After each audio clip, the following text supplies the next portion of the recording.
È stato un anno a due facce. È stata la prima parte dell'anno fino all'estate sostanzialmente 2019 che è stato di continuità rispetto al 2018 per praticamente tutti i settori, quindi calcolando che il nostro riferimento è il metalmeccanico è stato un anno abbastanza tranquillo di trend positivo. Con l'estate 2019 invece il metalmeccanico con la crisi dell'automotive ha iniziato a evidenziare i primi segnali di calo che si sono riscontrati per tutto il secondo semestre e che stanno riguardando anche questa prima parte del 2020.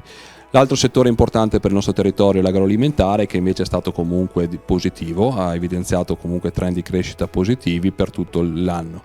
Gli altri settori di riferimento della nostra associazione, quali il tessile, quale il legno, quale l'edilizia, sono settori storicamente in difficoltà e anche il 2019 per loro è stato un anno comunque complessivamente difficile, anzi con una seconda parte che ha fatto rinascere preoccupazioni per quello che è l'andamento di questi comparti. Mentre il marmo, anche questo a due facce, sicuramente non è stato un anno positivissimo, però alcune aziende, quelle di alta gamma, hanno continuato ad esportare con tranquillità, mentre quelle un po' più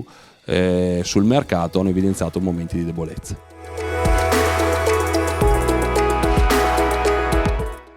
Allora, calcolando che il 2020 non è in nessuno dei dati, non sarà un anno positivo, sicuramente i nostri imprenditori saranno chiamati a una sfida importante, che è quella dell'aumento delle loro capacità manageriali nella gestione delle loro aziende. Dire che dovranno essere più attenti alle esportazioni è una banalità, perché già quasi tutti gli imprenditori cercano lo sbocco in nuovi mercati,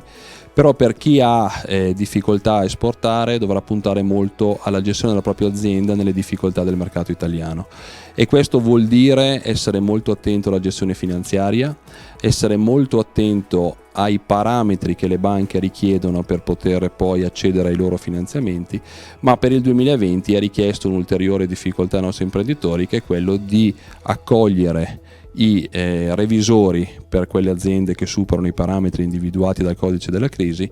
e che questo noi vogliamo sia un'opportunità per gli imprenditori, perché vuol dire crescere nella conoscenza dei propri andamenti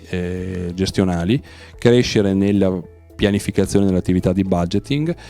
e sicuramente all'interno di difficoltà generali in tutti i settori, questo sicuramente siamo convinti che aiuterà i nostri imprenditori a gestire sempre meglio le aziende.